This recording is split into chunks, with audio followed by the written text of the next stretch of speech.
Я сам сейчас нахожусь на испытательном полигоне в его окрестностях. Снова я выхожу на связь. И сегодня я, как обычно, хочу сказать вам, что я никого ни к чему не призываю. Я лишь хочу, чтобы вы поняли, что мир не такой, каким он кажется нам всем. Он намного сложнее и многограннее. В нем происходят пугающие вещи, о которых многие из вас даже не подозревают. Итак, сегодня речь пойдет не столько об инопланетянах, сколько о космических перелетах и космических кораблях. Что нам доподлинно известно о космических кораблях инопланетян? Очень малое, поскольку мы не располагаем возможностью перемещения между планетами и перемещения даже на некоторые из планет Солнечной системы. Хотя я уверяю вас, астрономы и телескопы, в том числе этот самый пресловутый Хаббл, они имеют полное представление о расположении космических баз инопланетян, в частности на орбите Ганимеда. На этой инопланетной базе, нынче она заброшена, происходят ужасающие вещи, связанные с похищением людей, а именно женщин. Что касается космических кораблей, в настоящее время доподлинно известно, что один из заброшенных кораблей находится на поверхности Луны. Видео об этом просочилось в интернет, в сеть, но было блокировано и удалено. В настоящее время его очень трудно найти. Это громадный корабль размером больше, чем Манхэттен. И в настоящее время этот сигарообразный объект находится на поверхности Луны. Что касается возможности перемещения в пространстве, то здесь вопрос стоит не так однозначно. Мы в настоящее время не имеем возможности запускать космические аппараты со скоростью, превышающей скорость света. Но тем не менее учеными выдвинуто предположение о тахионных веществах и тахионных частицах, которые хаотичным образом находятся в космосе, и так называемых тахионных спиралях. Если объект попадает в тахионную спираль,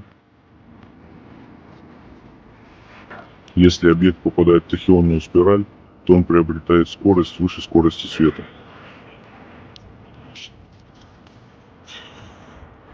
Что отрицательно и негативно может сказаться на персонале этого корабля и на его экипаже. Кроме того, учеными выдвигается теория о субпространстве, неизвестной оболочке, находящейся в космосе, при попадании в которую вещества и материалы также могут приобретать сверхсветовую скорость. Но это краткий экскурс в физику. Что касается инопланетных кораблей, доподлинно известно, что используются определенные вещества, получаемые из полуживых материальных или биологических объектов, которые в науке принято называть энтропилами. Эти вещества или материалы, или биосубстанции способны по своему желанию прорываться сквозь пространство. На одном из кораблей была найдена кровь энтропилов, черная субстанция. Между прочим, в архивах Стрэнджа есть об этом упоминание, о том, как группа солдат нашла на разбившемся корабле колбу с черной жижей. Вот это и была кровь энтропилов. Именно на основе этого вещества, этой крови, скажем так, крови энтропилов, были разработаны технологии стелс. Что мы о них знаем? Это самолеты, которые не видны на радарах. Но это то, что лишь на поверхности. В более глубоких смыслах технологии стелс подразумевают одномоментный ежесекундный перенос в пространстве на большие расстояния. Как это делается, я не могу ответить на этот вопрос, потому что я не физик, я не обладаю этой информацией. Я бывший военный, который занимался охраной секретных полигонов, где проводились разработки инновационных технологий, полученных от НЛО, от инопланетян. В настоящее время Стрэнджем готовится специальная операция, связанное с телепатическим контактом и выходом на контакт с человеком, который случайно оказался на одном из таких кораблей. В настоящее время он пребывает там, и с ним проводится телепатический контакт. Этот человек, грубо говоря, сливает Стрэнджу информацию о том, как устроена мощность этого корабля. Сколько этот человек сможет там прожить, нам неизвестно. Как его оттуда вытащить, мы тоже не знаем, потому что мы не обладаем такими мощностями. Телепатический контакт, я думаю, вы меня понимаете. Многие могут сказать, что это фикция или бред, но я вас уверяю, это не фикция, не бред, иначе бы мы просто не занимались этими делами. Моя жизнь, она сейчас подвергается опасности, она по факту разрушена. Я борюсь за существование, которое мне обеспечивается Стрэнджем и его людьми. Поскольку для корпорации секретных спецслужб я очень опасный свидетель, который решил заговорить в один прекрасный момент. И все это делаю для того, чтобы только вы узнали о том, что наш мир, он имеет скрытые тайны и неизвестные обстоятельства. И я продолжу свои репортажи и буду рассказывать вам о том, что знаю лично.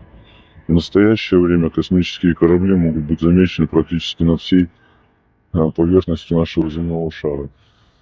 На орбите нашей планеты находятся корабли. Также они фиксируются радарными службами, фиксируются службами ВВС. Но мы не обладаем мощностью для того, чтобы проводить разработки и изучение этих кораблей. Единственное, что нам остается, это делиться теми сведениями, которые я почерпнул, пребывая на службе в секретных полигонах, и теми сведениями, которые стекаются к Стрэнджу со всего мира. Единственное, что я хочу вам сказать, что наш мир в настоящее время находится на грани, потому как мы не располагаем точными сведениями, что именно инопланетяне хотят от нашей планеты. В настоящее время мир подошел к своей черте. Возможно, следующим шагом инопланетян станет колонизация нашей планеты. И как только корабли, которые висят на орбите нашей планеты, перестанут быть невидимыми, и мы воочию сможем лицезреть их, знаете, в этот самый момент наступают последние дни человечества.